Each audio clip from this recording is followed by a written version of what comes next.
పిల్లలకు మనం ఏది నేర్పిస్తే వాళ్ళకి అదే అలవాటు అవుతుందండి. నేను ఒక 2, 3 టైమ్స్ ఏంటంటే మా బాబు కింద వాటర్ ఏసినప్పుడు మ్యాట్ తీసుకొచ్చేయాలి నాన్న అని చెప్పాను.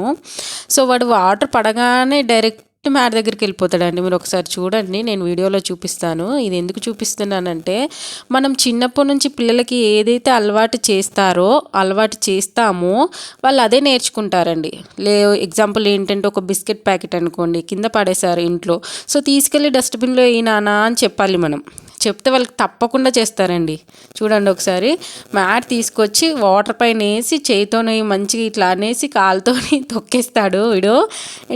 నేనేంటంటే మా పెద్ద బాబుకి కూడా ఇలాగే అలవాటు చేశాను నేను. వాడు ఇప్పటికి కూడా చాలా ఏమైనా పడేస్తే తీసుకెళ్ళి ఏసేస్తాడు. సో, వాళ్ళు తిన్న బనానా తొక్కలు కానీ, వాళ్ళ డైపర్స్ కానీ ఏమైనా ఉంటే మంచిగా క్లీన్‌గా ఉంటే వాళ్ళకే ఇవ్వండి ఏసి రమ్మనేసి. డస్ట్‌బిన్‌లో వేసేటప్పుడు నాన్న అని చెప్పేయండి వాళ్ళకి. ఒక 2, 3 టైమ్స్ అలా చెప్పండి. వాళ్ళకి అలవాటు అయిపోతుంది. సో, కింద పడేయాలన్నా వాళ్ళు పడేయరు. తీసుకెళ్ళి దాంట్లోనే వేస్తారు.